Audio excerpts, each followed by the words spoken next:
Hello, welcome to Monday, September 28th, daily instructional lesson. So today we're going to be going over a new article that we're going to read, another argumentative text called The Value of a Sharper Life. So before we get to into the article, just to go over our daily side here, you're going to complete the warm-up. You're going to be reading students face-to-face remote, be independently reading The Value of a Sharper Life. It's not very long. It's like 7 minutes long. And this is going to be your first read, and then you're going to have a worksheet to do along with it. Your objective today is to engage with the text by conducting a first-hand read or first read of The Value of the Sharper Life and annotating to deepen comprehension. And you will independently answer questions and provide evidence from the text to support your answers. So before you get into the article, I have this video for you to watch. It is a trailer for a documentary about Sherpas. And if you don't know what those are, this particular group of people, you could probably go watch the documentary and learn some more. But this is a pretty detailed trailer for this documentary. So watch the trailer, and after you do that, I want you to think about what further information you'd like about Sharpas to know. See if we'll find those out in the article. Record those answers or those questions on your Google form. Develop questions you would ask to get more information, and what are some questions you have after watching the video. So questions about what you think will be in the article and what questions you have after watching the video. So pause the video and go ahead and do your warm-up.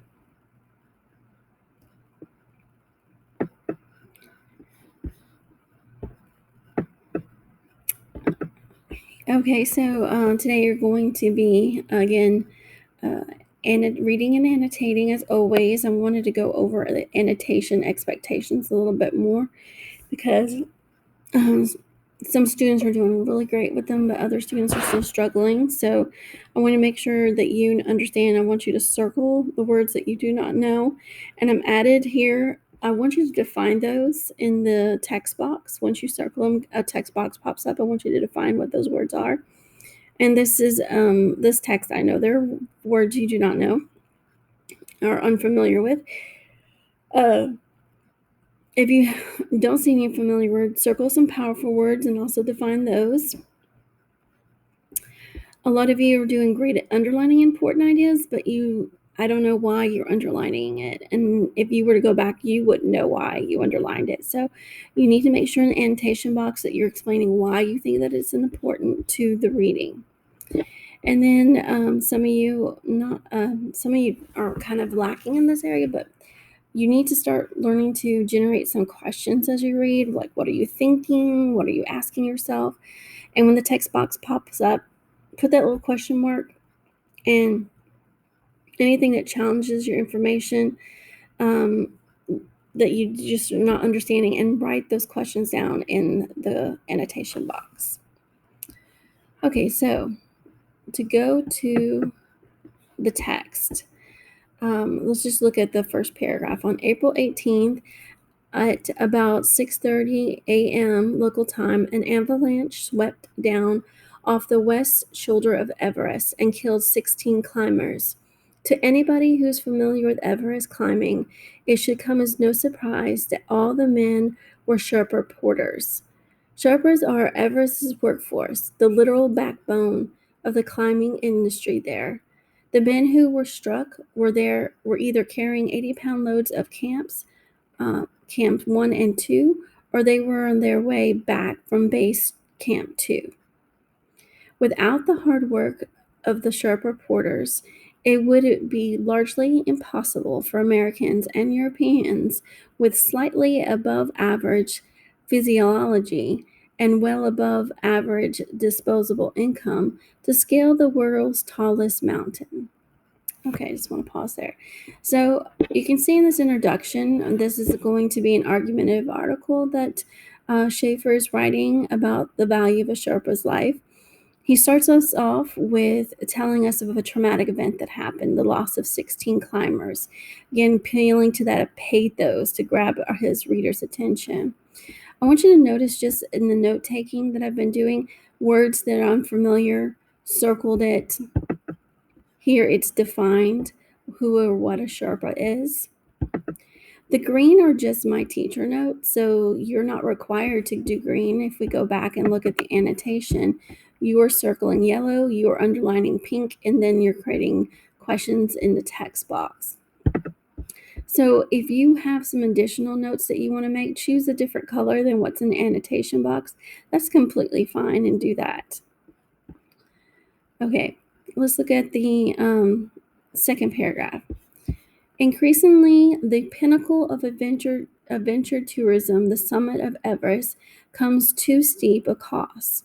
In August 2013 issue, I wrote a story entitled Disposable Man about the routinize of the Sherpa deaths of Everest.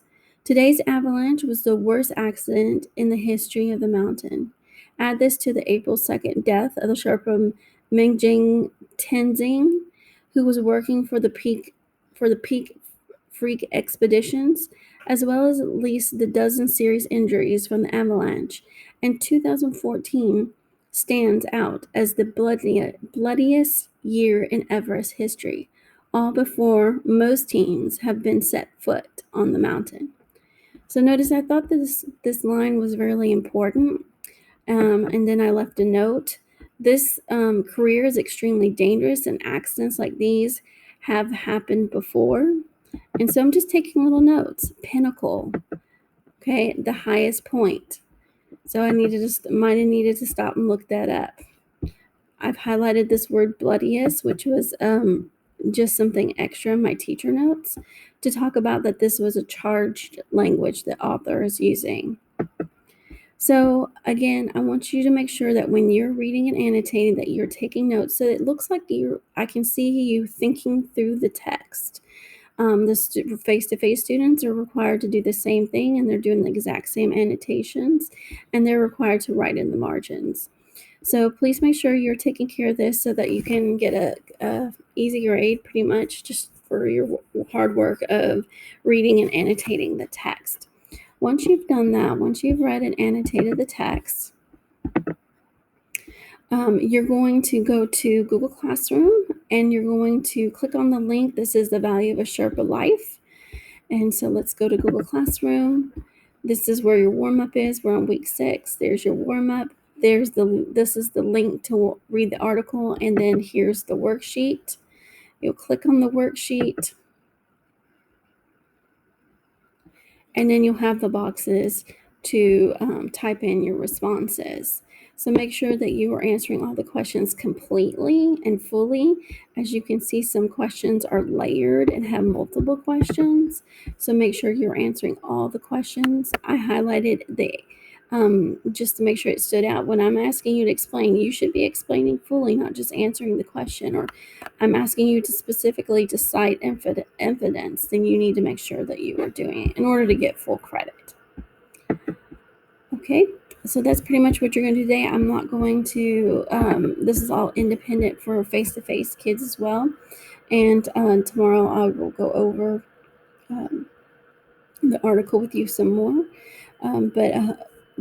Shefford is obviously putting emphasis on the importance of these people's lives who risk their lives to help climbers climb Mount Everest. So see what he uses to appeal to the reader's emotions, how he uses logic, and how he shows his credibility as an author as a writer of this article to believe what he has to say. If you have any questions, be sure to let me know. Remember, this is the 6th week of school. So by the end of this week will be the last grades before progress report grades. And next week, you'll get your progress reports. So you need to make sure you are passing all your classes. You need to check on Skyward, check on your grades. Then because we only have then 3 more weeks left in the 9 weeks. And you do not want to be failing and having to work even extra harder next 9 weeks just to make sure you pass. So if you have any questions, let me know. I will have a Google Meet on Wednesday 11:30, and then after school 2:50 to 3:20. If you need to have a one-on-one meeting, just let me know and we can make that arrangement. Thank you for your time and have a good day.